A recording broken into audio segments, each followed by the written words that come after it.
Good morning, সুপ্রভাত। সবাই কেমন আছো বন্ধুরা? আজকের সকালটা ভাবলাম একটু ত্বক চর্চাই করা যাক। ত্বক চর্চা নয়, চুল চর্চা।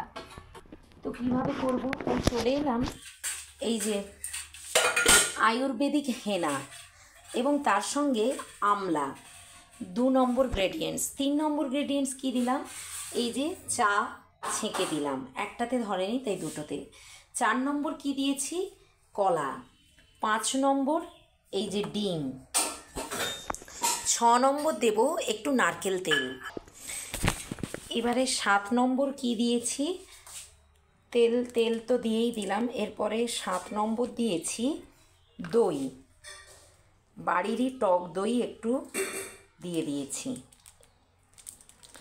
এরপরে কি, চুলটাকে যাতে একটু সিল্কি হয় তার জন্য কি এই যে কলা দিয়েছি। এরপরে কি দেব? ডিম।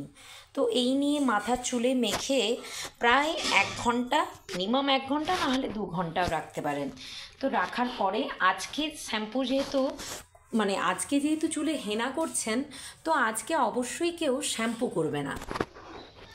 শ্যাম্পুটা কবে করবে? আজকে এমনি চুলে মেখে রেখে 2 ঘন্টা রাখার পরে তারপরে কি করবে? চুলটা এমনি ধুয়ে নেবে, দিয়ে কালকে শ্যাম্পু করবে। তবেই চুলে হেনার যে উপকারিতাটা সেটা পাবে। চুল ওঠা পড়া বন্ধ করে। চুল যদি কারো সাদা হয়ে যায় তো সেই জায়গাটা, সেই চুলের কালার লাল করে। আর আমাদের যেমন শরীরের নিউট্রিশনের দরকার, সেরকম চুলেরও নিউট্রিশনের দরকার। চুলের গোড়ারও কি পুষ্টির দরকার, না হলে কি চুল উঠবে, চুলের স্কাল্প নষ্ট হবে। তো এইটা হলো সেই পুষ্টি। ডিম, ওটা প্রোটিন জাগাবে ডিমটা, এই জন্য একটা গোটা ডিমও দেবো। দিয়ে এইভাবে কি সুন্দরভাবে ফেটে নেব। ভালো করে যত ফাঁকবো তত ওটা আরও সুন্দর হবে। তো চলো বন্ধুরা, তো মাথাতেই খুব সুন্দরভাবে এই যে লাগিয়ে নিয়েছি। তাহলে 1 নম্বর ইনগ্রেডিয়েন্টস কী দিলাম? হেনা। 2 নম্বর আমলা। 3 নম্বর দই। 4 নম্বর নারকেল তেল।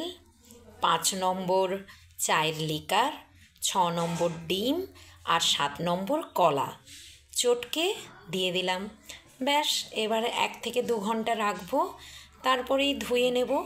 আর শ্যাম্পু তো আজকে করবই না, কালকে।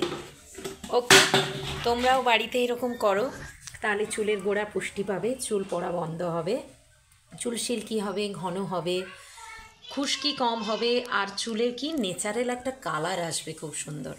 তো ঠিক আছে। আর যারা যদি বেশি কালার চাও তাহলে আগের দিন থেকে চায়ের লিকার করে তাতে হেনা ডুবিয়ে রাখতে পারো, ভিজিয়ে রাখতে পারো। তো আমার অত কালারের দরকার নেই, তো আমি সাথে সাথে করেই লাগিয়ে নিয়েছি। তো চলো বন্ধুরা, টাটা। টাটা করে দাও।